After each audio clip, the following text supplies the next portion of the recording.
Значит, с Аланом мы знакомы очень давно, много-много лет. Не будем говорить, сколько. Когда он был славистом. Тогда, в те времена, он был славистом. И вы, доклад кажется по-английски, но если вы захотите, то можно задавать вопросы и отвечать на них. И вот сейчас я представляю Алана по-русски, потому что Алан славист и отлично говорит по-русски. Нам бы так по-английски. Вот. И значит, он написал тогда свою книжку «Продательный падеж». И предложил, да, с конструкцией тоже. И это был такой у нас камень, не камень преткновения, наоборот, точка соприкосновения. Вот. И так мы с тех пор следим друг за другом и встречаемся на разных конференциях, в том числе и в России. Но не очень давно Алан увлекся совершенно новый. Во-первых, Алан переехал из Атланты. Да? Из Атланты, из Америки, потому что он американский славист был тогда, в Европу и стал нидерландским лингвистом и поступил на работу вот в этот свободный университет. А во-вторых, в этом свободном университете он организовал группу и, можно сказать, кафедру, группу, которая занимается жестами. Это не sign language, про который мы что-то такое с вами так или иначе знаем, и некоторые даже проходили какие-то курсы здесь, а это совершенно другая область, которая называется gestures, и которая изучает жесты, сопровождающие нашу речь. И эта область совершенно замечательная, которая в нашем сообществе русской лингвистики, она тоже существует, она существует на очень маленьком масштабе. В особенности теперь, когда мы потеряли такого замечательного исследователя, как Елена Александровна Гришина, которая создала корпус Мурку, если вы знаете корпус Мурку, в Национальном корпусе русского языка. И поэтому сейчас у нас нет специалистов вообще-то, и не у кого учиться, и некому поддержать это направление, кроме как вот вам. А мне очень хочется, чтобы это существовало, потому что я считаю, что то, что мы с вами изучаем, тот язык, который мы сейчас вам преподаем, да, теорию языка, это очень редуцированная наука. Да? Мы опускаем очень большую часть средств выражения смыслов, а именно как раз жестикуляция, интонация и много чего такого супросегментного. Да? Мы изучаем только сегментное, а кроме этого есть много того, что помогает нам, как говорящим, и является частью нашего языка. Более того, эти средства разные в разных языках. И вот это как раз и есть то, что изучает Алан. Он изучает, вот Гришина, она изучала русский язык, русскую жестикуляцию, а Алан изучает жестикуляцию типологически. Более того, здесь, в Москве, у него есть тоже некоторая лаборатория, которой он руководит. И мне бы очень хотелось, с которой мы дружим и давно, и с которой мне хотелось бы дружить прочнее, если бы оказалось, что у нас здесь с вами есть люди среди нас, которые очень интересуются этой областью исследований. Тогда эта дружба была бы совсем крепкой. А пока она между нами с Аланом. И вот я очень рада, что сейчас здесь сидят хорошие наши студенты, и что мы можем попробовать начать эту дружбу развивать. Отличное введение в этот предмет. I'm going to be speaking English though today, so I'll switch over to English. I was going to explain my background. Katya has already explained, Professor Alan has already explained all of these details to you. So I will jump right into the topic. Although maybe first I'll just explain it, this connection with the Moscow State Linguistic University, something that arose about 3 years ago, where we decided to try to do some kind of project together and apply for grants and things. And so this is a position there, and then I have part-time over here twice per year in the autumn and in the spring, usually for about 2 months, although it's the time period is variable. And I'm working with students there who are also interested in these topics of how people are gesturing when they're speaking and what does that do with the speech. So that's what I'll be talking about also today. But the idea is that I'm then here on a sort of regular basis, coming in twice a year, so then hopefully we can continue some kind of contact in this connection.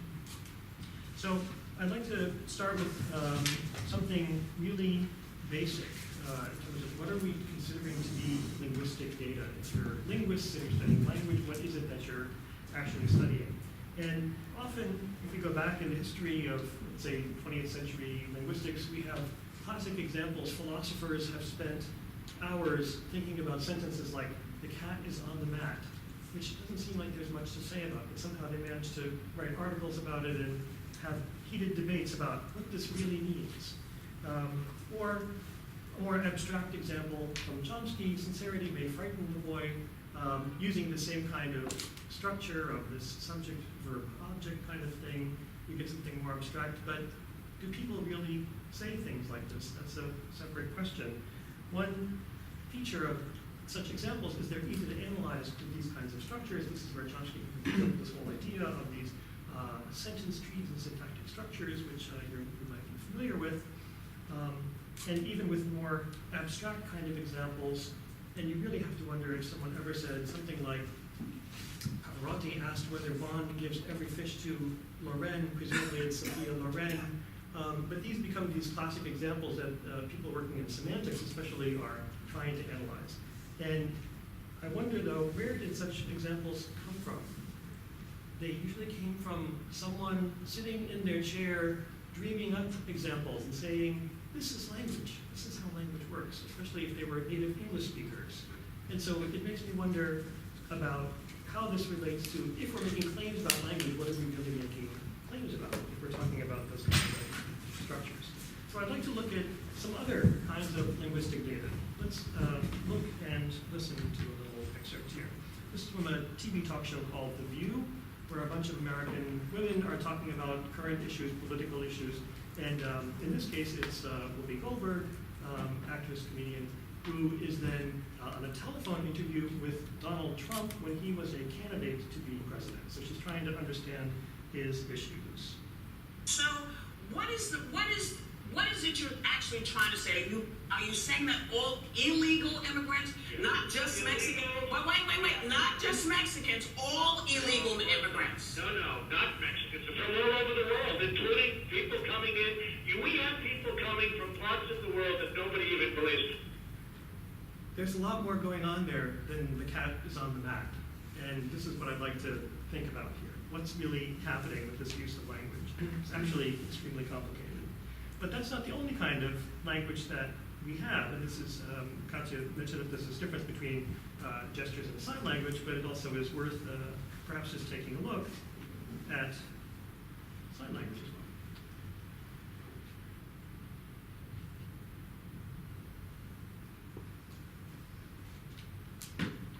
So even here, when it seems to be a, you might say, monomodal system of communication, some might think of it that way, it's just a visual means of communication. In fact, there's a lot more going on than just producing something that's a visual sign that's perceived. There's a lot of other aspects of the interaction that are relevant. This is from a website where they have cooking shows for the deaf that they're broadcasting. And I'd like to start with a point, let's say, that there's a predominant implicit bias towards treating language as it is written in linguistics and in academia in general. And I think that this is a problem. That's what I'd like to get around to in my talk today. For example, there's an estimate that 1/6 of the world's people do not even use a written language. So what does it mean if we're talking about language and making universal claims when there are people that don't even have a writing system for their language? So, and I should also add a side note that we're going to have time for questions at the end. So you should be thinking while I'm talking, what is your question that you want to in English or in Russian. So there will be time for that. So we have these different levels of linguistic structure. Obviously, in spoken language, we have sounds, we have parts of words, parts of phrases, which then linguists give names to, like the phonemes, the meaningful, the sounds that can make differences between different words, the morphemes, the units that can also make differences between different meaningful elements, and then syntactic structures that are holding it all together. And what we have in linguistics is a really often what's viewed as a contained system, a self-contained system. And these clearly fit into, these are part of language, and that's not seen as very debatable. But then what do we do with these other elements, like intonation or like gesture, that are then sometimes considered paralinguistic or extra? Even a separate matter is what to do with laughing, coughing, clearing one's throat. These are elements that Chomsky would say they're part of linguistic performance, they're not part of our competence, so that's not what he's interested in. He's interested in the competence, the knowledge that we have of language. He says these are, clearing your throat or coughing when you're talking, these are kind of side things that get in the way and actually hide some of the real linguistic structure. But we'll see the situation is a bit more complicated. And I think that this view of language applies not only to talking about any given language, but even to the idea of language with a big L, so language as a whole. And this reflects what some have called the classical category structure. This idea that if you think of a category as if it were a container, it's an idea that goes back even to ancient times, we could say to classical argumentations, in Roman times, for example, but also classical in the sense of this is the view that a lot of people have held and don't even question it. So in a certain sense, it's a very traditional view of how categories work, it's either inside or outside. If we think of language as a container, then we have these different parts to it that we then consider linguistic, the same exact morphology, phonology. But then what happens with intonation and gesture, they are seen as paralinguistic. So we get this other category, para is off on the side, it's something separate from what's truly linguistic.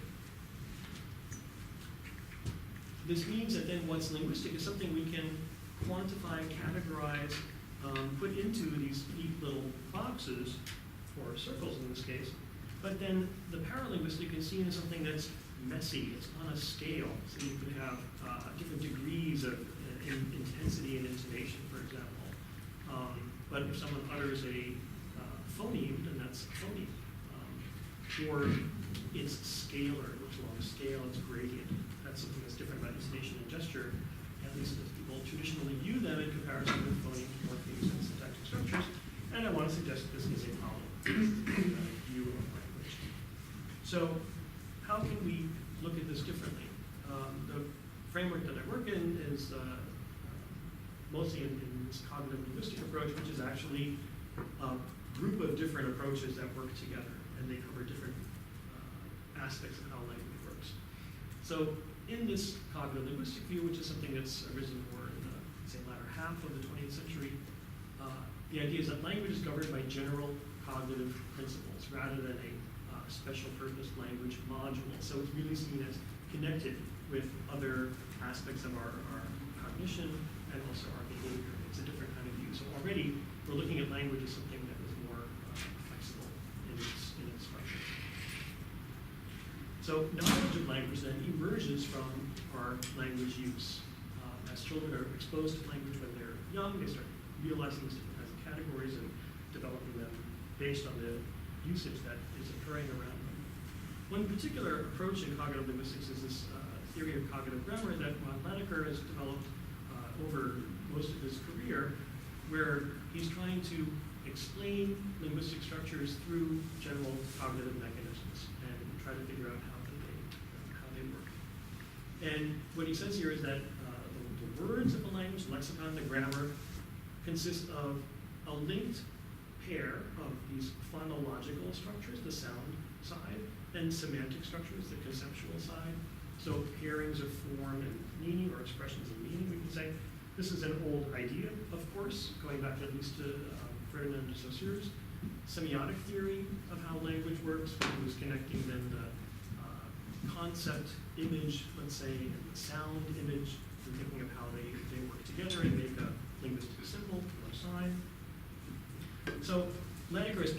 on that idea and extending it in an interesting way, because it says these form meaning associations, they're schematized from our use, they're entrenched in language users' minds. So it's a matter of how much you're exposed to these different units and you realize them, that these pairings of form and meaning really are something that works together. And then that also means that these are entrenched to varying degrees. And this is then something that's rather different from the model that we saw with Saussure, where you have this neat pairing of the form and the meaning. What does it mean if that seeming category of form and meaning together is not such a neat category, but is actually a little more complicated, a little fuzzy on the boundary? And that's what I want to think about some more. We know about this schematization that happens in language, especially through frequency of use, from a lot of different examples in grammaticalization. We have in English an utterance like, I am going to do that. That's a more formal way of expressing that using the future tense with these going verbs.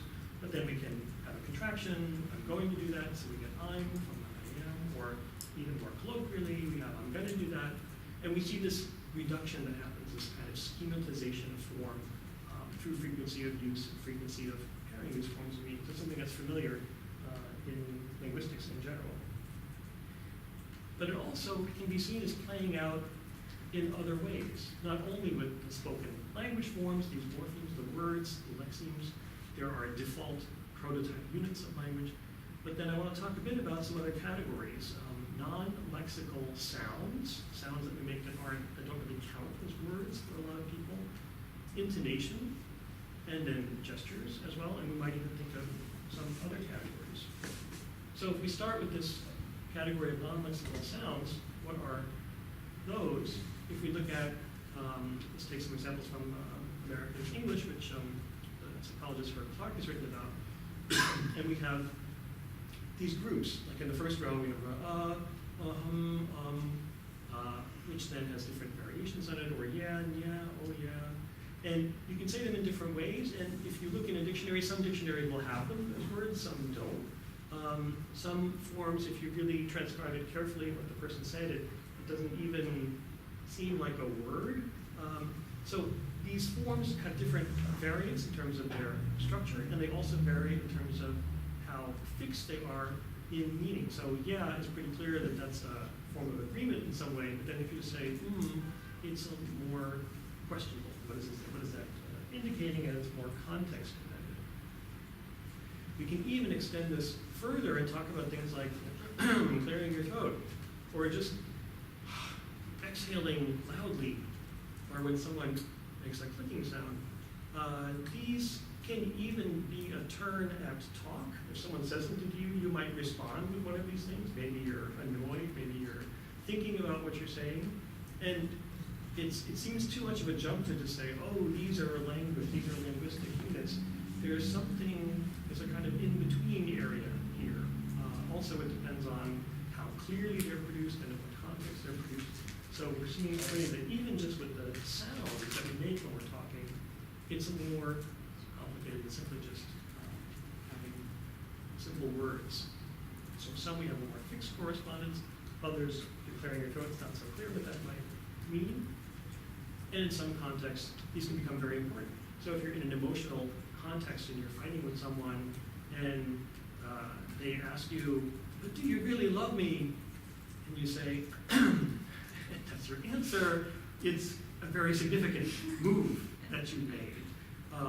Whereas if you're in a courtroom, in a trial, and they ask the witness something and the witness thinks for a minute, at least in the American system, that's probably not going to be transcribed in the record. There's the court stenographer sitting there writing everything, and they have to write the words that are said. So these other kinds of elements then don't count. And if they go back later and the jury wants to hear what happened earlier in the trial and have it repeated, and they ask the person to read out from the notes, they're obviously not going to read that the person cleared their throat and then continued.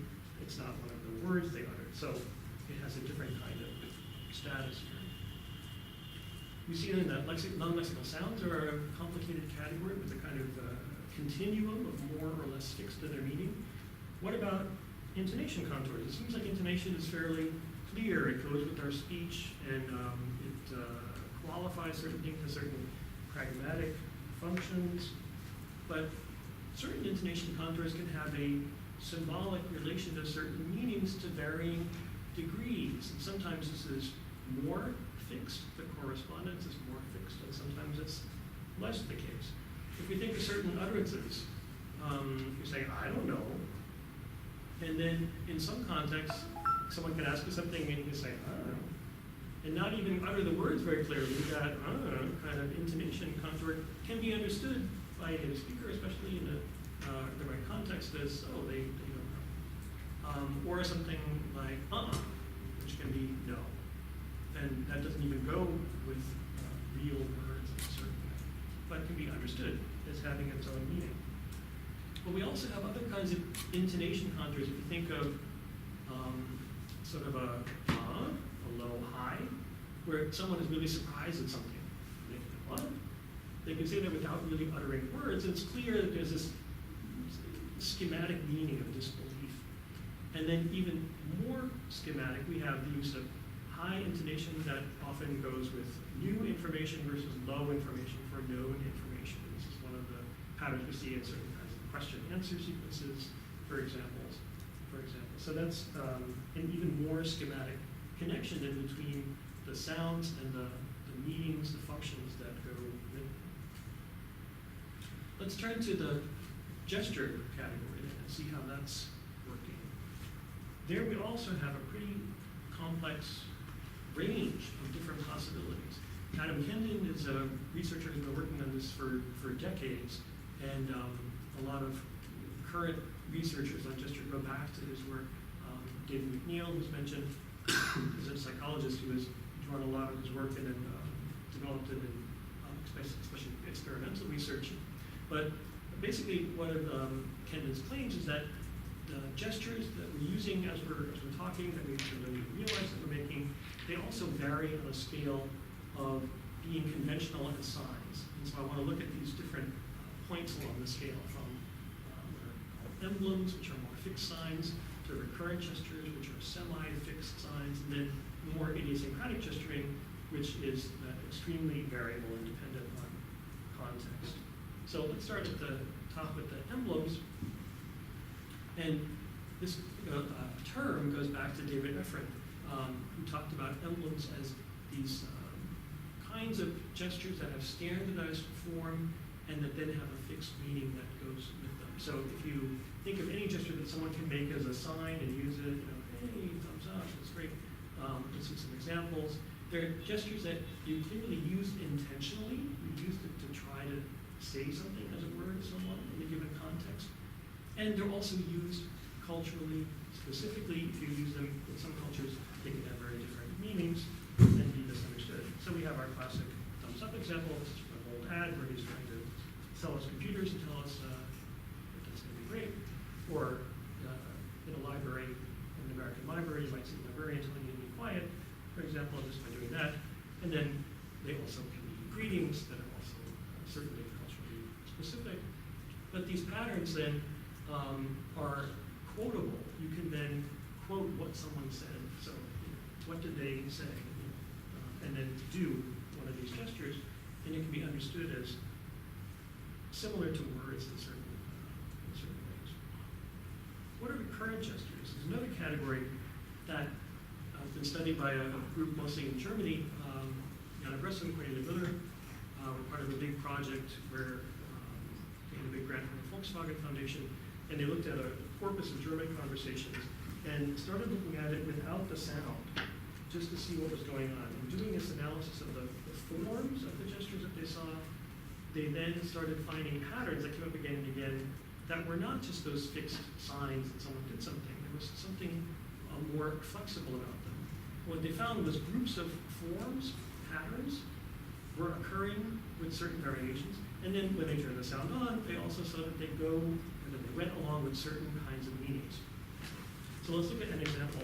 This is from an English example. This is a comedian, Dane Cook, and he is doing a skit here where he's talking about relationships and cheating in a relationship, cheating on your partner. And what he says, this is his lesson that comes out of this whole story. But I'll tell you something right now. telling you, no matter what, even the message I just gave you, don't cheat.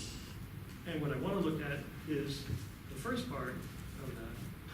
But I'll tell you something right now. I'm telling you, no matter what, even the message I just gave you. So this raised finger, this is the thing that I'm interested in here. So it's not that this raised finger means something per se, although maybe you could already give me interpretations. What does this mean? Well, now how do you get participation part?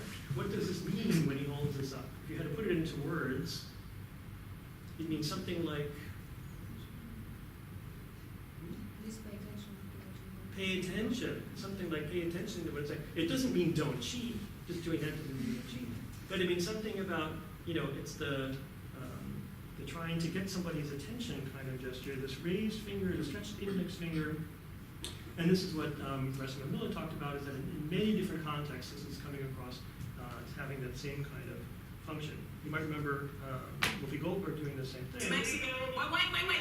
So for her, it was a wait moment, but it's the same thing. Wait a minute, hold on, you're trying to get their attention. I want to say something. And so that same form can have the same function. What they found is that there are a number of patterns that work the same way.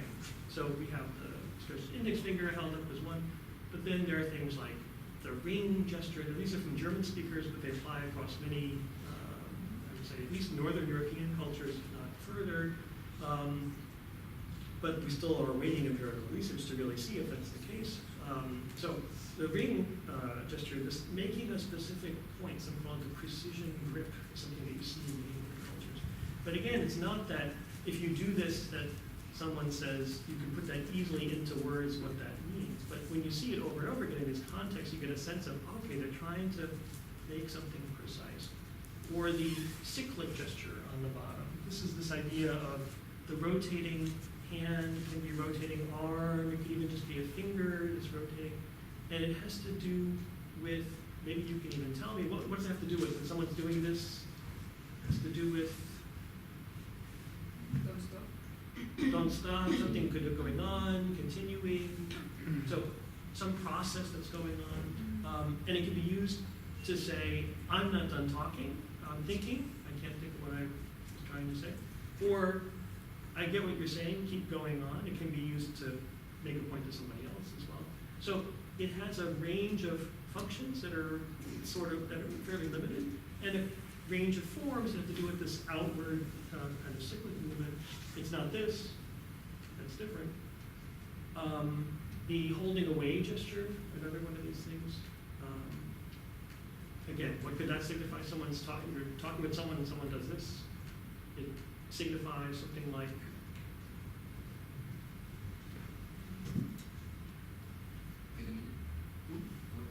wait a minute, so hold on. It can be, so you're holding somebody off, or you're even making a point, you're saying, that's not necessarily what I think. So it's some kind of either negating, holding off, it has this kind of vague group of meanings that go with it. Throwing away gesture, Rejection. gesture, rejection can also be, and a number of these have negative meanings also, the throwing away gesture, shaking off gesture. Palm of open hand is used a lot, which has to do with presenting ideas, or also with the tilted head can also be showing attitude, I don't know, something, not so sure. So we have these groups, these patterns of recurrent in the sense that they recur across many different contexts and across different speakers. Many different people use them in a given language and culture to make certain points. And I think this is a really important category for future research because McNeil, for example, has claimed that the gestures we're going to see now, these idiosyncratic gestures, has claimed that most gestures are idiosyncratic in the sense of you just made it up in the moment and you may never do it again. And that was one of his points, is that gesturing is not this fixed, it's not a sign language, it's not a fixed system. It's something that we're inventing as we go along. But more and more research is pointing to this idea that actually maybe we're repeating a lot of the same sets of patterns without even realizing it across many contexts. That we have a kind of repertoire that we use as speakers of a language, but no one taught us that. We weren't taught to do those kinds of patterns, but we see them across many different contexts, and then you start doing them, and and you pick it up. So what are the idiosyncratic gestures? Let's see, this is what, again, had been claimed to be what people are doing all the time, unique things. So if I show you an example, this is this same comedian, and he's doing that, what do you think he's saying? If you had to guess his words, what might he be saying here? Something about Imagine to imagine. do they meet? He wants to say something more precisely. So it's sort of containing something, like holding something. So, Give an example. hmm? Give an example. Could be giving an example of something. So here's, let's see what he said. Wow. And I could just see that their connection that they had. It was unlike anything that I'd ever seen before. So he's talking about two people that met, and this is old couple, they're in their 80s or something, and they've been married for 50 years, and and he was impressed by their relation. And so the connection that they had, so it's their connection, it's the two people connected. How did we know that? Here's another example. He's talking about something and pointing all over the place. What could that be? He could be saying, You just say you, and you, and then give some example. so it could be identifying people, maybe it's pointing to people. Maybe not only people, but for example, identify situations in the set of different.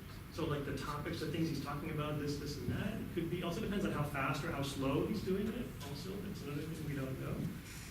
Let's see what he says. Here's the thing, you cheat, okay? You go, you cheat, you do your cheating.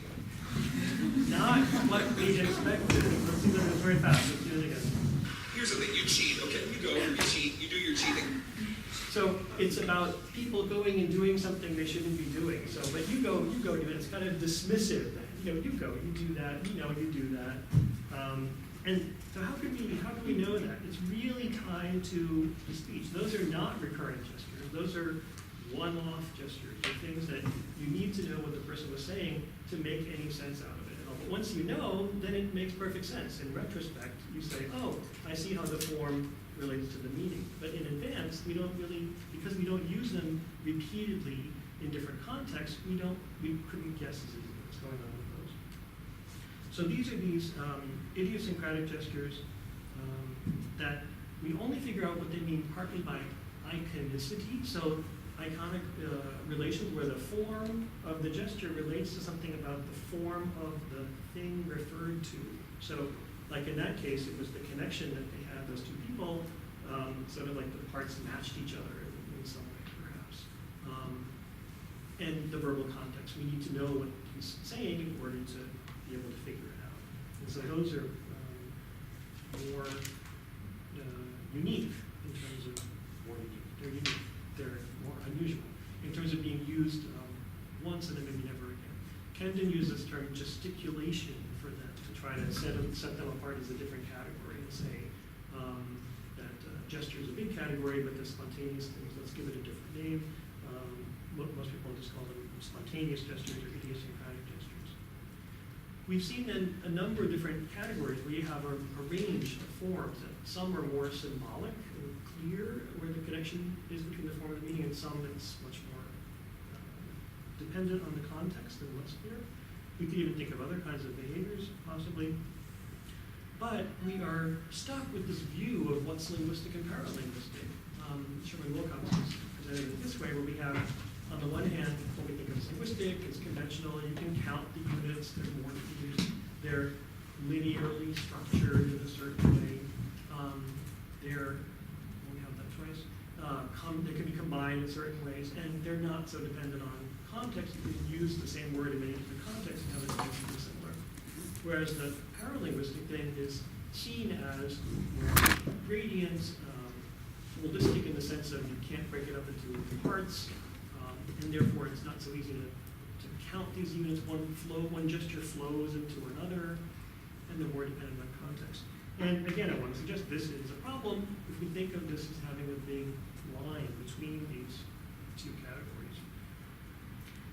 A side issue is to what degree is this distinction that linguists are making between linguistic and paralinguistic even valid for most users of language? People on the street are talking and communicating, and they're not worrying about, oh, you just made a gesture, you didn't say a word. We don't observe those things as users of language. We're just trying to get to the meaning, and whatever form is used, that's what will make sense out in some way. So this raises questions about the relation of language to other semiotic systems as well.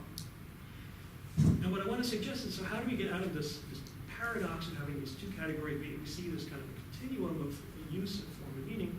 And I want to turn to some earlier research in cognitive science on categorization. This is Eleanor Bosch did a lot of this research influenced by Wittgenstein, actually, his idea of family resemblance categories. Leboeuf is also someone who's following up on this with lexical semantics in particular.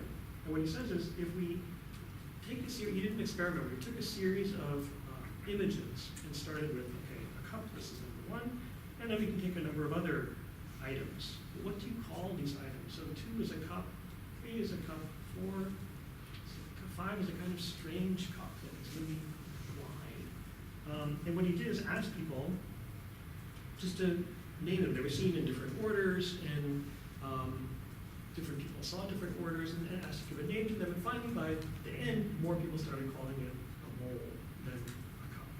And we had this decrease in how cup-like the things were.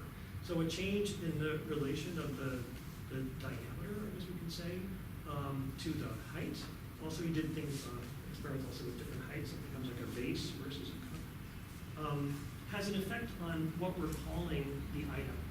And if we then think of a variation on this, he said, imagine these same containers now, but filled with food, with mashed potatoes, on a dinner table. So you have some food sitting in these cups now, solid, semi-solid food. What do you call it? Is 1 and 2, is 3 still a cup, or is it maybe a bowl? And what he found was that people were then less likely to call, this was the original that we had, this was the original kind of curve, and plus this original turning into bowl. But then here, with the food in it, they're less likely to call it a cup, and they're more likely to start calling it a bowl.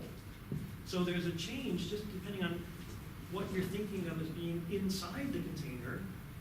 That's changing what you're calling the container. And this worked in a kind of graded way. And one of the points of this research is then that we see a fuzzy boundary between conceptual categories. And one of the claims of this research is that categories in our actual experience often have fuzzy boundaries, even if they have clear centers. So if we can say, this is a cup, and a lot of people didn't debate about that. This, if we took the handle off of it especially, it's a bowl, and there's not much problem with that. So the endpoints are clear on this continuum. It's not just that anything goes, but rather there's a gradation, a variation here. And once we start making changes, like you put a handle on it, then it becomes a little more cup-like. Or you put food in it, then it becomes a little more bowl-like, for example. This kind of research gets at this point that we often think of categories as having prototypes as the central values, and then more peripheral exemplars of them, so that there's a range. This gives us a way to break out of this mold of thinking that, oh, categories have strict boundaries. What if the category isn't a container, but it's something else? And that's what I want to look at here. What is that something else, and how could it work with language? Here, Roche and colleagues talked about word meanings then as having prototype, working like prototype categories, where you have a cup, it's clear what a cup is, but there can be things that are harder to categorize as a cup, easier to categorize. But then, if there's some other research that shows that even other linguistic categories work in this prototype fashion. Phonemes, so our sound that make up the words in a given language, even they are gradient in terms of how they're produced by different speakers in different contexts. But we have clear examples of them. It's easy to point to someone who's articulating clearly on the stage, an actor, and says certain words very clearly, that those are these clear phoneme values. but then someone speaking quickly, mumbling, talking quietly, you can still recognize the words, but it might be more difficult. So there's less clear examples of whether this is an example of this phoneme or not. It might be hard to distinguish between different phonemes because there's been more working on that boundary between them. Even grammatical constructions have been talked about in this prototype way. Some research on how you can have a unit where George Lakoff wrote a whole chapter about their constructions, the word there. And so there's something, something, something, for example. And in which context you can use that and have it be taken as native speakers is more natural, in other contexts where it's less so. And you can also vary certain constructions more easily than others. Some you can play with and put in different words more easily than others. So even in grammar, which is one of these core areas of language, we're seeing it possible to have variations and kind of prototype view of categories. Joan Bybee, who's a functional linguist, has said about this that all types of units proposed by linguists show gradients in the sense that there is a lot of variation within the domain of the unit, different types of words, morphemes, syllables, and difficulty in setting the boundaries of the unit. That if we look at actual usage, we're dealing with this problem all the time. How are we deciding where boundaries are between one kind of unit and another type? And this is also something that Andrei Kibrik has talked about in some talks where he mentioned focal structures, so the focus, that it's a solution between talking about categories as being discrete, and categories as just being one long continuum. That there can be a continuum, but there are certain areas where there's a clear center, and then the periphery is the overlap in between them. So there seems to be some thoughts in the air that this might be worth pursuing. And what I'd like to propose is that we can then recognize language as a category with a prototype center. We have these lexical grammatical items that are much less disputable as being part of the language. So I'm not saying that they're not part of language, but we have this fuzzy boundary. If we think about those non-lexical sounds, again, that we had, where they're on the border of this fuzzy boundary of how language-like are they. What this means is that if we have these categories of clear centers within fuzzy boundaries, they can then overlap to different degrees with other categories, other semiotic modes and codes. And so if we have an intonation contour and say, without words, it's language-like, but then it's not so clearly mapped on in the same way as if you said, I don't know, and then specifically said the words. And I think gesture works in the same way, that in some cases it's more language-like, in other cases less so, that we have this possibility for mobility between the categories. This possibility for overlap can also work to different degrees, more or less, and along different time scales. That in some cases there might be something that people do all the time, but then they're using these intonation with speech, for example, it goes together quite tightly. But then sometimes we gesture and sometimes we don't. And so this can also vary by the context. And this is something we're working on, and we'll be continuing to work on this idea. And maybe it's not just about linguistic categories, it might be a way to think of any kind of semiotic system as having a relatively stable center that's entrenched and more schematized connection between form and meaning, more central to the system, and then others that are less well schematized, that are more specific to a particular context, and in that way more peripheral to the system. This fuzzy boundary then of language can overlap with other semiotic codes that are variable actually. So let's think of this, let's try to give this an image to make a little more sense out of it. How can that work? If we have language on the one hand, we have, let's say, non-lexical sounds, the kind of thing. We have all those gestures that we saw vary, some more clearly symbolic in nature and others more unique and one-off in their use.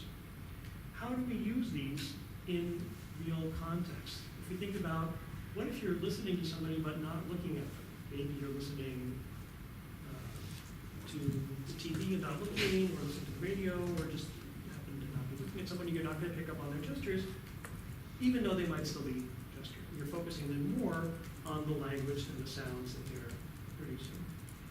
But we have the reverse in some other context. Let's say you're in Amsterdam, for example, at the airport, there's a glass wall between where you pick up your luggage and where the people are going to meet you. And so you can already see who's going to be coming out the door in a moment, but you can't talk to each other because it's a thick glass wall. And so you see it's a great place to do a study of people pointing and gesturing and indicating, because you know what they're trying to say. I'm going to meet you over there. And you're like, how long? And you have these kind of rituals that you know what's going on. So you're really relying on the gesture, but then gesture that makes sense because you're also looking at facial expressions, you're looking at positioning, not just manual gesture. But that's clearly a context where the gesture is key for communicating. And then in other contexts, we're taking it all in. If you're looking and listening to somebody attentively, you're picking up on all of these things. And this is what I'll call a broad scope of relevant behaviors. If we look at work on relevance theory, which is a whole other theory of communication, they talk about some related ideas. We can say that a producer would be a person speaking, a person writing, a person signing sign language, can flexibly make use of a smaller or larger scope of expressive behaviors. We have that option depending on the context. A person who's paying attention to them, I'll call them an attender, could be a listener, could be a hearer, listener, hearer, that's the same thing, or a viewer, can also vary the scope of what they're taking into account, like we just saw. It depends on the context in which you're communicating. There's some other research that talks about this role of attention. Todd Oakley, in his book from 2009, talks about the work in psychology on a distributed, adjustable capacity of attention. And it's the idea that you have this ability for attention that it can be wider or narrower, and many use the analogy of a zoom lens on a camera that you can widen the scope and focus in. And when you do that, narrowing, widening can depend on things like how dense what you're looking at is. So this is a kind of bottom-up process. If you're looking at a complicated image, then you might zoom in more and try to figure things out. If you're listening to somebody and it's in a noisy place, and so you're trying to get what they're saying, you might focus more intently on what they're saying. But it also depends on what your priorities are and what's socially and culturally acceptable in the given context, and it's more of a top-down kind of constraint in how much you're taking in, how much you're focusing in a given context. And a third bit of evidence, let's say, in support of this idea, this variable scope, is work on metaphor, actually. Courtney Miller's work on metaphor and speech and gesture. And she says there are different devices that speakers use to foreground the fact that they're using metaphor in certain places. So you're using some creative imagistic language and you want to make it clear to somebody.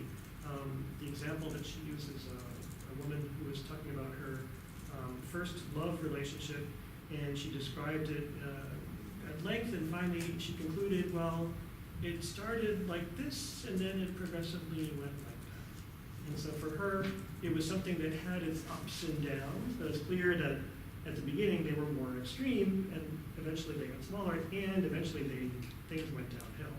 So she used this gesture then in the interactive space with the hearer, clearly using a big space, and also the way she used the prosody with the words, this combination, foregrounded the fact that she was talking about a relationship that went, as it were, up and down, even physically it didn't go anywhere.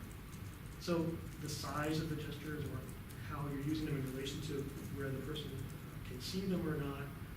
You could make the same gestures but make them in a low space, and the person wouldn't see them, and then they're not going to have as much effect. So she said there are different devices we use that foreground metaphor in some context, imagery that we use less so in others. And all this points to then what I call this dynamic scope of behaviors that we consider relevant for communicating in different contexts. And I think this is a way to explain how that prototype system of language works. How do we deal with that variability? And what I propose is that in a communicative context, we can say there's this dynamic scope that we have in relevant behaviors, and that can can also be different for the person who's speaking or signing or writing, and for anyone who's paying attention to them. It doesn't necessarily mean that we're always on the same wavelength. And the scope then also has a focus and a periphery. Sometimes we take the periphery into account, paying attention to everything, and other times we're really focusing in. And this scope then is dynamic. It's something that moves in and out. When we're communicating with other people, we might zoom in or zoom out and take in more behaviors into account. Or we might shift the focus itself. So just like with the glass wall, you shift to looking at how people are gesturing rather than how they're talking. Whereas if you can't see them well, then you're listening more intently to what they're saying. So we can shift our focus and what we're paying attention. And I want to use an example here from this is a PhD project by communicative, who did a study on students in England at Cambridge University. She was working in Paris, and then she went with some colleagues who were also studying English, and they recorded a bunch of conversations from these British students talking about the environment and environmental issues, and they gave them a series of questions to discuss, and this video corpus became the basis for their dissertation research, ultimately. And in this case, we have two people talking. We'll call them A and B here. And let's first listen to how this exchange played out. Nuclear or fossil fuels or like recycling are quite big issues, whereas for me, say, biodiversity, while it's quite important, I'd say that takes a kind of, back seat compared to, fossil fuels versus. Now, what's strange about this? You can tell me about this interaction, how it turned out. He's A and she's B. We can suppose that these stops were filled with gestures while they were trying to connect with each other and understand what the opponent means. And why do you assume that the pause is filled with gestures? Partly because I'm talking about gestures. Not only because of that. Actually, there were changes in intonations, like the focus was not only about on speaking, but also about something else. And the thing that pauses became longer and longer, so there was a problem with expressing himself, and he tried more with gestures than with. And you also would guess if there's this big pause in the speech that you're probably not just, when he says kind of, that he's probably not just sitting there. Totally so kind of, I can't even joke with this straight face. We know that it's a human thing to fill gaps with something. Yeah, so you're trying to communicate, so you're probably not just sitting there totally like a zombie in those moments when it's quiet. And in fact, that's what happened here. And it's so much so that she figures out what he's saying before he does. She started his back seat. So there's an idiom here. It takes a back seat to. So when something is less important than something else, you might say like in a car, someone's in the front seat, someone's in the back seat, and in this case it's the assumption that the person in the back seat is less important because they're not driving the car, and that's context. So something takes a back, so in this case biodiversity takes a back seat to the use of oil and fossil fuels and making pollution, for example. So she figures this out, she figures out the idiom, how does she do that, and this is what we see here. Nuclear or fossil fuels or like recycling are quite big issues, whereas for me, say, biodiversity, while it's quite important, I'd say that takes a kind of, back seat compared to, fossil fuels versus. And what I think is really interesting is the timing also. I'm going to call this that she had an expanded scope of relevant theory. She was taking the gesture into account. The timing. While it's quite important, I'd say that takes a kind of, He's already finished gesturing. And then she has gotten back seat. So these gestures, this is also something that we observe, often precede the words that we're going to utter, especially if we're having trouble finding the words. So this really suggests something cognitively about, this is what David McNeil has talked about, that the imagery, the concepts that we have are already in place, and putting them into that linear stream of words is effortful. And maybe you don't have the words right at your fingertips, as it were, but you have the image there. You can gesture the image, especially if it's a spatial form, so something that's moving or relation of one thing to another. In this case, the imagery of the coming back is something that you can readily show. And so we see that there's this dynamic difference also between the gesture use and the speech use. That the gesture is readily available without even great effort, but then speech requires more putting things together in these symbols that we have to draw up, pull up and then draw up on interaction. So this dynamic idea of identity scope, in this case she had I'm going to say a broader scope of behavior she's taking into account. She's taking this gesture into account with the speech and filling in the pause. This can also work on different time scales, not only moment by moment as we're talking, but then even across the lifespan. So developmentally, little kids before they're learning to speak, they're doing lots of pointing and indicating what they want and reaching for things.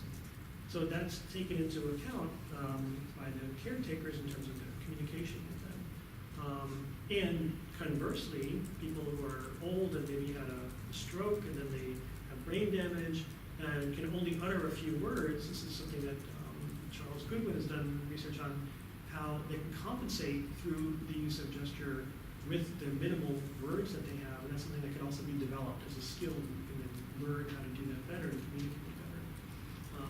And even we can think of this in terms of the evolution of language. If you think of early on, if people were making some kinds of sounds and gesturing, and that led into using words, the role of the gestures presumably changed and fell into the background more in current use compared to what it might have been earlier in terms of having a clear communicative function. So what this means is then, in terms of how we are teaching linguistics, this also has some implications, because what counts as language is fuzzier in terms of the order. It doesn't mean anything goes. We're just saying that all of this is language and it's all equal, but rather there are certain communicative forms that are more prototypical of language and others that are more in the periphery or that are part of other semiotic systems that overlap with language to different degrees. What does this mean for linguistic analysis? It means it makes things more complicated. If we're dealing with syntax, then that's not just the linear structure of the words that we utter, where writing is easier because we have the words on the screen or on the page, but in speech we have this multitasking going on with the speech and the gesture, where sometimes what we're saying is simultaneously one reinforcing the other. You can have a gesture that's doing the same thing as what you're saying, but like we saw with the vaccine example, there were different time scales playing out of the expression. So how do we account for that? This is an open question. How do we account for that in terms of the relation of gesture to syntax? What does it mean to study gesture in relation to syntax? This is something people are still just starting to figure out. It's a very complicated interrelation. Maybe we need complex dynamic systems to make more sense of this. It also means we then move from a kind of mechanistic view of language to an approach that's more related to the biological origins of language. Language comes from human brains and bodies interacting with the world. We are not computers that are, sequentially spinning out streams of information. There's a lot that's going on simultaneously together. So this is in a way to think about that problematizes how we're analyzing language, but it also suggests some future directions, and in some ways we could say it humanizes linguistics in a way, taking it back to the embodied basis of how language works. I'll finish with a little advertising of what we're doing in Amsterdam in the group there. It's a language use cognition research group, and projects of a number of PhD students that are drawing on some of these ideas and working on this connection between speech and gesture. Kasper Koch has just finished up his dissertation on looking at functional and cognitive theories of functional discourse grammar, another theory, and looking at how they can and cannot account for certain use of gesture. So what does it mean to look at a linguistic theory and to try to take gesture into account? It was quite a big project to think about that. Su Wei Wu is looking at transitivity in English, in speech, and transitive and intransitive verbs, and how that relates to gesture. She started out looking at constructions in language. There's a whole theory of construction grammar. And in speech, actually, we don't see many of these constructions that have been researched from written text.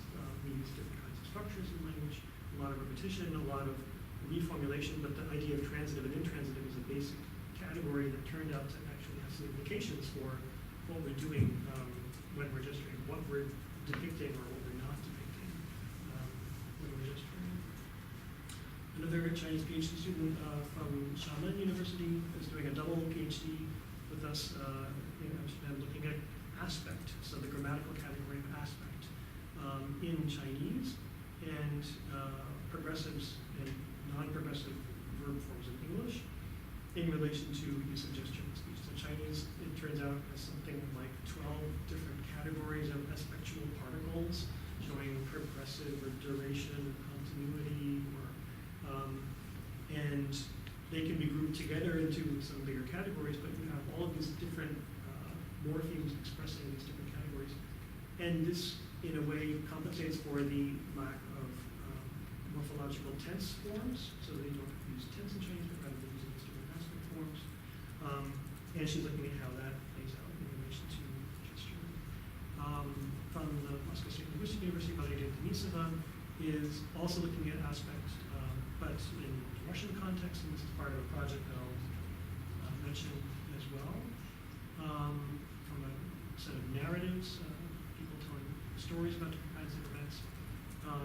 And another PhD student from China, Yao Tong, is looking at metaphor in terms of verbs for concrete, physical motions and events, and abstract motions, so metaphorical kinds of motions. Things like grasp, are you grasping something, or are you grasping an idea? She's looking at, are the gestures that people are using, are those the same or different, with the idea that the theories about metaphor would make us think that they might be the same. If you're using the same imagery to talk about an abstract topic and a physical topic, you might gesture in the same way. It turns out it's not so simple, because in fact the metaphoric gestures that are more schematic very often and less detailed or articulated than the physical gestures, which suggest something about our metaphoric thinking being different than our physical thinking. And Kashmiri Stick finished up a PhD on viewpoint and gesture and positioning. So how people are talking about their attitude towards different topics, like I mentioned, sort of like the ones who were talking about the environmental issues. Do they agree with this? Do they disagree with it? How do they quote other people talking about these topics? And she was looking at co-verbal cues in terms of eye gaze use, head movements, and gesture that correlate these different grammatical categories. So we have this connection now with the possibility for doing double PhDs, which is a topic that we'll be coming back to in the future. And the project that we also have now, that is a 3-year project that has just wrapped up, and we hope will continue, from the Russian Science Foundation on verbal and coded means of event control. So again, this aspect idea, aspect and tense, looking at that in Russian and French and German. The reason being that we have different ways of talking about events in Russian Slavic languages. You clearly have this совершенные виды, this perfective, imperfective kind of division, which is a big, important grammatical distinction in Slavic languages, which we don't have in other Indo-European languages like the Romance and Germanic languages. But you do have in French and some of the Romance languages a way of setting up in a narrative the background scene, the imperfect tense, and then you can talk about other things that happen in it, with the passé composé, for example, so you have perfect tenses that can jump in and talk about specific events against that background. In German, then it's also complicated because you have the perfect tense which is then in many ways the default past tense, versus a simple past tense, Britannicum, but then their roles are, it's not exactly a one-on-one match with the French system. So we've been looking at gesture movement quality, how people are producing the gesture. It doesn't involve a pulsive effort, talking about taking the event as one whole thing, or does it have a more controlled quality, which then might reflect something about the internal structure of the event. And we've been looking at that across these three languages. And it turns out that in French, there was a bigger, clear distinction between these imperfect tense and the passé composé, the perfect tense, with the use of these different kinds of gestures, with the imperfect going more with these controlled movements, and the perfect tense going more with those punctual kind of movements. In German, there was a mixed picture there. The perfect tense went more with those punctual kind of movements, but then with the imperfect, it was there wasn't a clear division. And then in the Russian data here, we thought we were going to have a big, interesting difference of perfective aspect in punctual movements, imperfect or not. And in fact, the Russian speakers were doing the same thing with the perfective aspect that they were doing with the imperfective aspect. So it was more punctual overall, and more punctual with each of those two aspect forms. So the distribution is in fact equal between the two of them, which then raised lots of questions for us about what's going on with these aspects. Why don't we see differences in this kind of co-verbal, construal expression? And partly it has to do with the meanings of the verbs that they're using, the current kind of aspect. It has to do with the context of use. What were they doing before they used that verb that might influence how you're gesturing after it? So there were a number of factors that came together that explain what's really going on. So it turns out to be a rather complicated picture, but I'll just leave you with this point that I think that looking at this connection between speech and gesture takes us from this more mechanistic view of language, looking at it as a more complex biological system, which then requires some other methods for analyzing it, theorizing about how language works. So just to do some acknowledgement, these ideas were developed first 5 years ago at the Institute for Advanced Studies when I had a fellowship there. Cosmic Project funded by the Dutch Research Organization, several of the Chinese PhD students funded by the Chinese Scholarship Council, and our grant from the University Science Foundation. I'll leave it at that. Thanks so much.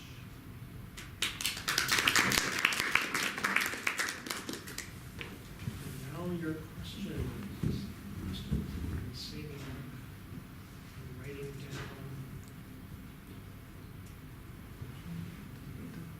I have two questions with overlapping in some way topic.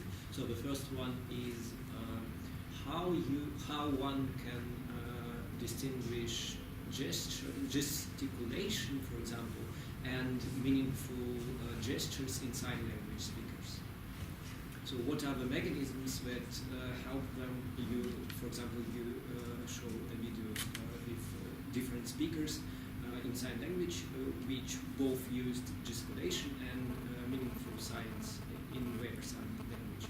What's the difference between them, and how speaker and perceiver, which is more important, can distinguish between these types?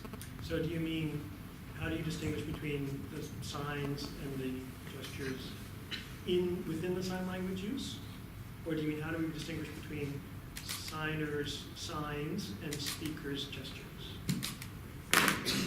What do you mean by speakers' gestures? So we can look, there are two things we can compare. We could have just, let's say, deaf people using a sign language who are signing, but then they're also using some gesture as well. There's some research that will detect that there are gestural elements that come in with sign language as well. So one question could be, how do we distinguish what's a real sign and what's a gesture in the sign language?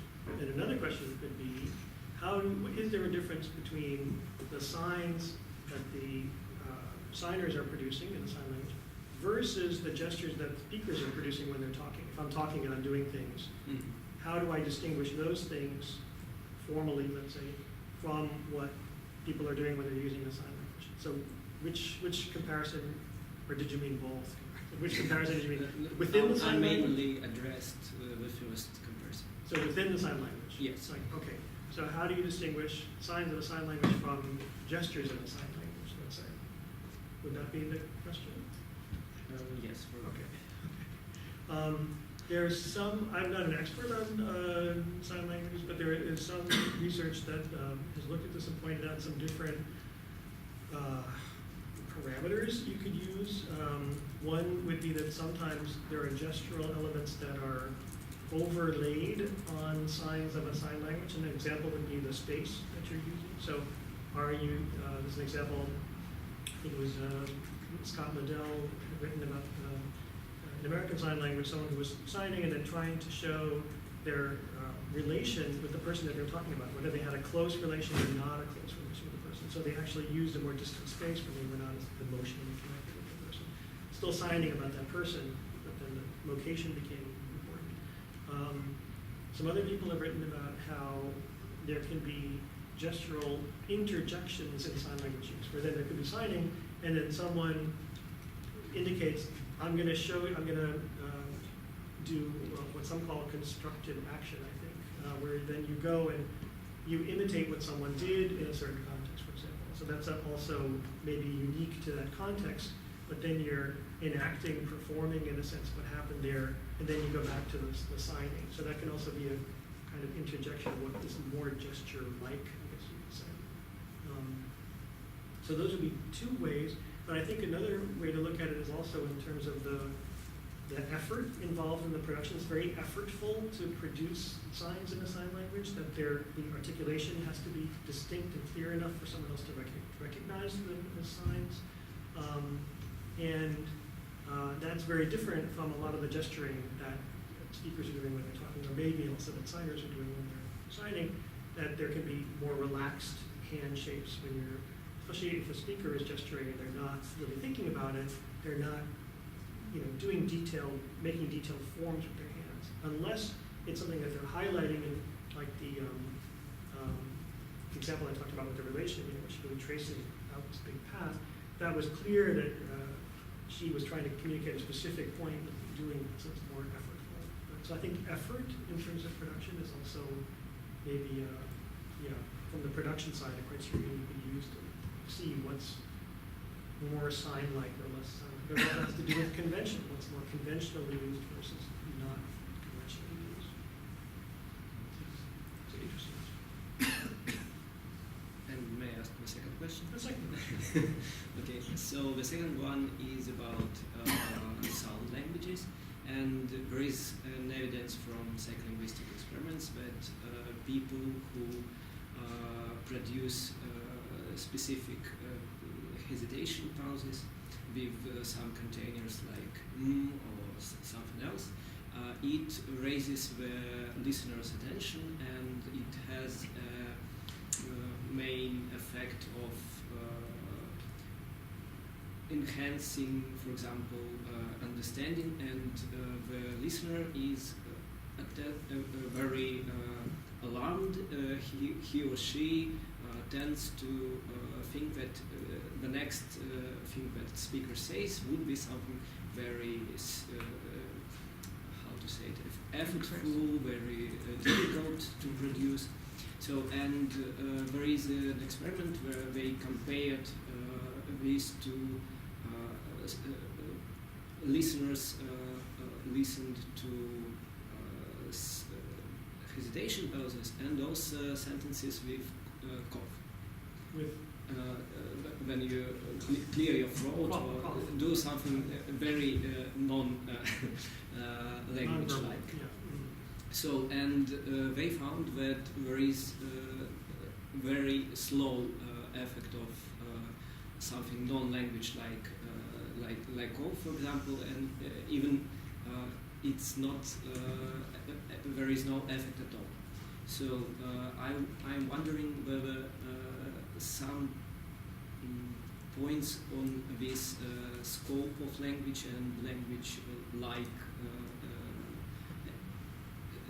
phenomena you've mentioned is distinct. For example, cough is more distant from language, and so I would say yes, right. So that they're not. I wouldn't want to lump them all into one category to say that coughing, clearing your throat is the same as saying or something like that. Because those utterances that involve the vocal production are more similar to how language is produced also. So we might be then paying attention to them as being more language-like, and so that they fall more centrally within the scope of potentially relevant behaviors than the cough or clearing your throat or something like that. The context makes a difference in terms of how you're interpreting them, but I think in general that's true. That research makes sense to me in terms of the effect that has then on the person paying attention to the speaker, taking into consideration. And there's some research from conversation analysis that also has looked at the use of and I think it was and or something. It was three categories, and they found interesting, significant differences between how the other person responded in terms of the content of their contribution to the turn after someone said or and so it had a clear interactional effect on how they were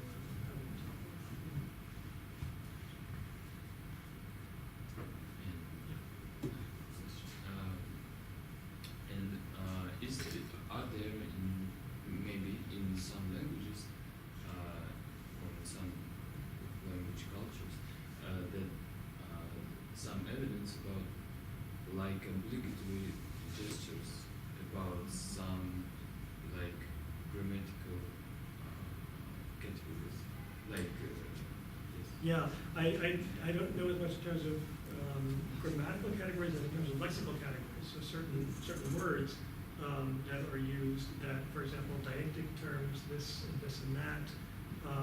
In English, you'd say this and that. So if you say, I caught a fish and it was this big.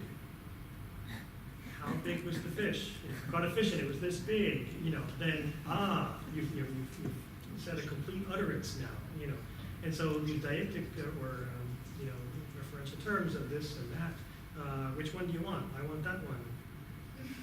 And you don't give any, not even eye gaze, not even head turn, not even, you haven't said a complete utterance in that sense. So those are, that clearly are linked to gestures. You were thinking more but I think about something that does not duplicate some categories from speaking language, like that and gesture for that.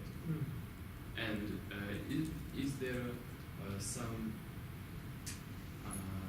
that there is in gestures, but there isn't in this language? So categories that serve a certain function, maybe? Yes. Gestures serving a certain function that we don't see with the speech. Then, deixis in some ways, so this, this pointing indication works more, I want to say, more completely in gesture than it can in speech. So like, the this one, that one, it's a two-way distinction in English. Some languages have three-way distinctions, this one, that one, and the one way over there, or, there's those kind of, but with gesture, you have it's a continuous category. So you have, a whole range. You can have 100 different things and indicate each one, whereas in language, you can only say this one, this one, that one, that one, that one, So in that sense, you have a whole infinite range of possibilities of where you could be pointing, and there's a huge amount of flexibility there. So that's a structural difference then in terms of the continuity of use of space with gesture that we don't have, which then raises interesting questions for sign languages and how much do they incorporate that if they're using a space to communicate. But one other thing I think of is that cyclic gesture that I mentioned. Some have found its use in English with progressive aspect.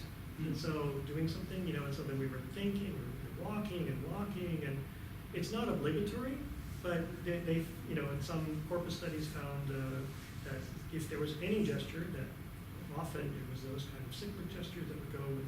So it's not a 100% thing. Again, it's this variable kind of matching up between the speech and the gesture. But it's interesting that then you can find people using the cyclic gesture even if they're not using a progressive verb form in English. So to talk about something that's going to take a long time, or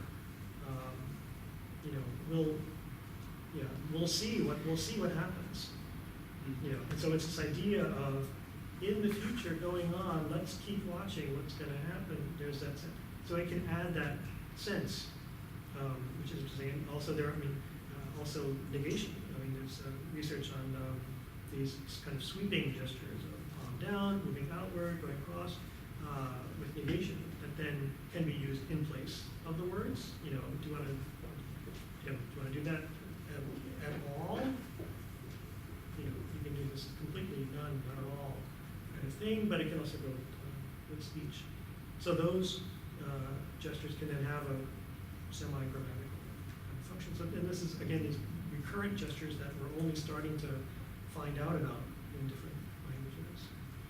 But I can't think of a unique gestural, maybe, 10 minutes from now I'll think of a good example. But I can't think of a good example of a unique gestural element that's not part of the speech, which suggests the core role for speakers of the spoken language elements. So gesture is more dependent on speech for people who are speaking a language.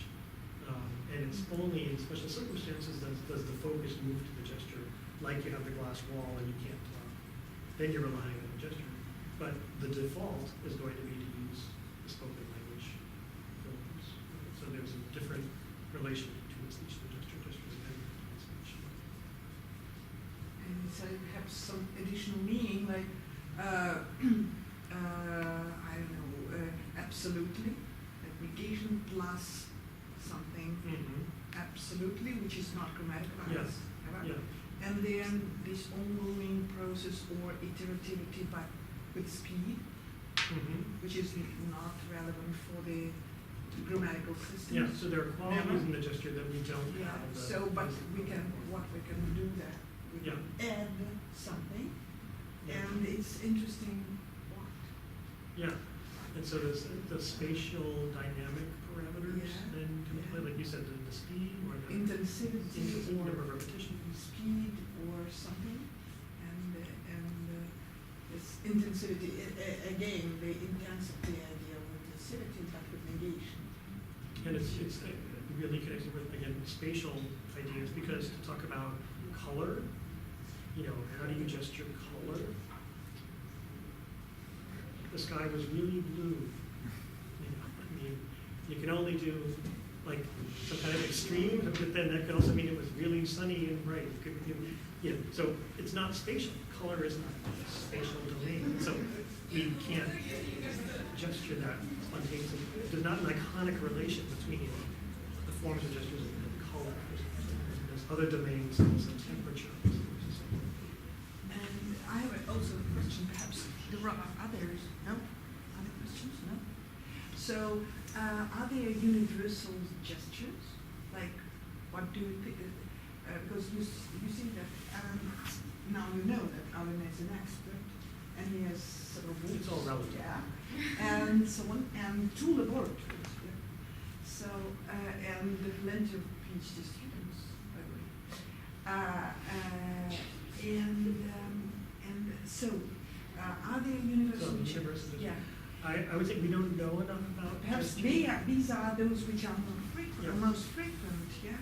We don't know enough about gesture to say that, because there's, in terms of, if you think of how many, there's, 6,000 whatever languages in the world, not that have been studied, people going out, but there used to be tape recorders into the jungle, to get these languages and things. But video is a fairly recent invention. And there were people that were recording in their notebook, maybe sometimes what people were doing with gesturing. But in terms of video recording, some people have made an analogy that it's just like a microscope was a revolutionary for biology. In biology, we learned about forms of life we didn't know existed. In the same way, video is revolutionary for the study of communication, because we now know, we can know more about lots of aspects of how people are behaving when they communicate that we couldn't know before, also because we can view it in slow motion, we can view it over and over again. One of the things you find when you look at the videos is each time you view it, you start seeing new things. And when you watch it twice, 5 times, 10 times, you notice all these details that we abstract out when we're in a normal communicative time frame and context. So there's lots of information that could be gleaned from what people are doing if you have the video and if it's good quality and if you can watch it in slow motion.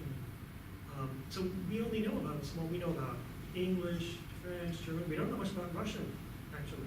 Russian gesturing. We know some. Just about, what about English? Are there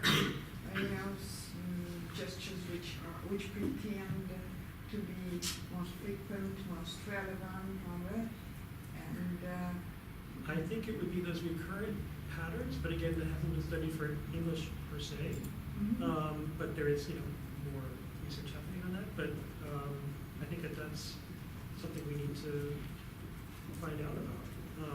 But in terms of universal cross-culturally, there are a lot of factors that come into play in terms of constraining or allowing for that. So there also is use of space. People are using space, that differs a lot. And so people are standing far apart. Americans have a bigger personal space, so they're using bigger gestures, and that is, so there are all these different parameters that make for variation across it. In terms of the environment also, and what you can do in terms of politeness rules also, and what's allowed. In some cultures you're taught explicitly not to gesture so much. Some of the Chinese speakers, that was something they were saying that, we're told not to wave our hands around too much. It seems uncivilized. In fact, you find people are gesturing when you're talking, but maybe the space that they're using is more constrained than for Southern Europeans, let's say, where maybe they're using larger space. But I think, we just don't know a lot about that. Just two small comments. First, just now that you started talking about additional semantics of gestures, I instantly started thinking of threat gestures, which are a special thing. Threat gestures. I mean, when you threaten somebody. I did hear right. Okay, I wasn't sure if I heard correctly. So I think they have. I think they have some special semantics of their own, especially as compared to actual outspoken verbal threats. I mean, there are situations, obviously, when one person cannot verbally threaten somebody, but he can do the gesture, and or maybe cutthroat gestures, which are also. I mean, it's especially seen in the movies. Or, for instance, there was this case on the recent, I think it was World Hockey Championship, when a coach of one national team threatened another coach of another national team with this gesture. And then afterwards, after journalists started asking, he was just like, I was misinterpreted and things like that. So it's like sort of euphemistic thing. It's like you cannot say I'll kill you to a person. I mean, it's not easy. Yeah, so in the court of law, you cannot be held accountable for. Probably, yeah. So I was just thinking that in this case it's not an intensifier, but otherwise, a way to make it more oblique, to make it less less outspoken than verbal threat. And another question, another comment, actually, just a minor thing. I keep thinking about this gesture, and are you sure that it's correct to interpret it as a gesture for connection, for this gesture identifying connection? Because in this particular example that you showed, I can actually imagine him saying something like I can see but not the connection, but the complexity or something like that. So maybe it's not about connection, but about perception. Just he holds it before his eyes. I mean, maybe it's just a gesture that identifies the beholder of the scene and not the idea of connectedness. Because it started when he was saying see. And it can be interpreted as something like perception, visual perception. And I could just see their connection that they had. It was unlike anything that I'd ever seen before. Yeah. So one point is gestures are multifunctional. Usually, they're doing several things at once. And so this is one of our challenges for gesture research: is how do we make sense out of this? Another point is that we have to saw before, the gesture often anticipates the speech that goes with it, and so you might see the image first in the gesture and then get it in the speech. So one thing I would look at, but this is actually a good point, is that the timing of what he's saying then might be different than what we see with the gesture. So I think it's important to look at at the timing, but so listen to me. And I could just see that their connection that they had. So It was the unlike fact anything that that he I'd ever does the seen before.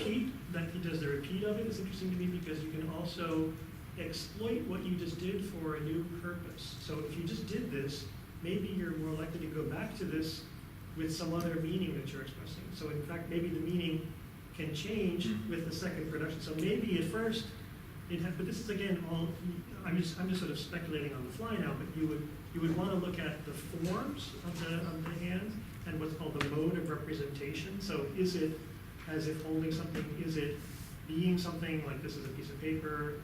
Is it acting like my hand writing on the paper, or is it tracing something? Those are a way to start to get at the meaning, the function. And so here, then we want to look at, is that going with the seeing? And I could just see. So it could just be maybe start with just emphasis. Also, he makes his little beats on it as well.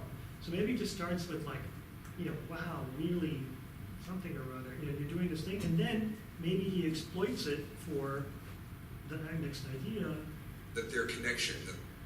And so then, interesting that even though he's holding the microphone, he manages to get those fingers out to then match the other. So it could be that he exploits that to then go and the gesture actually evolves in the process, right? And so maybe at the beginning it has when to he do says with the connection, it changes from the way it looked when he says you can see. So maybe it's just a combination. And you see the form changes also, that he started more with, I guess we're getting into microanalysis of gesturing. So it starts with the form with the left hand. And I could just see. A little bit of the right hand. That their connection.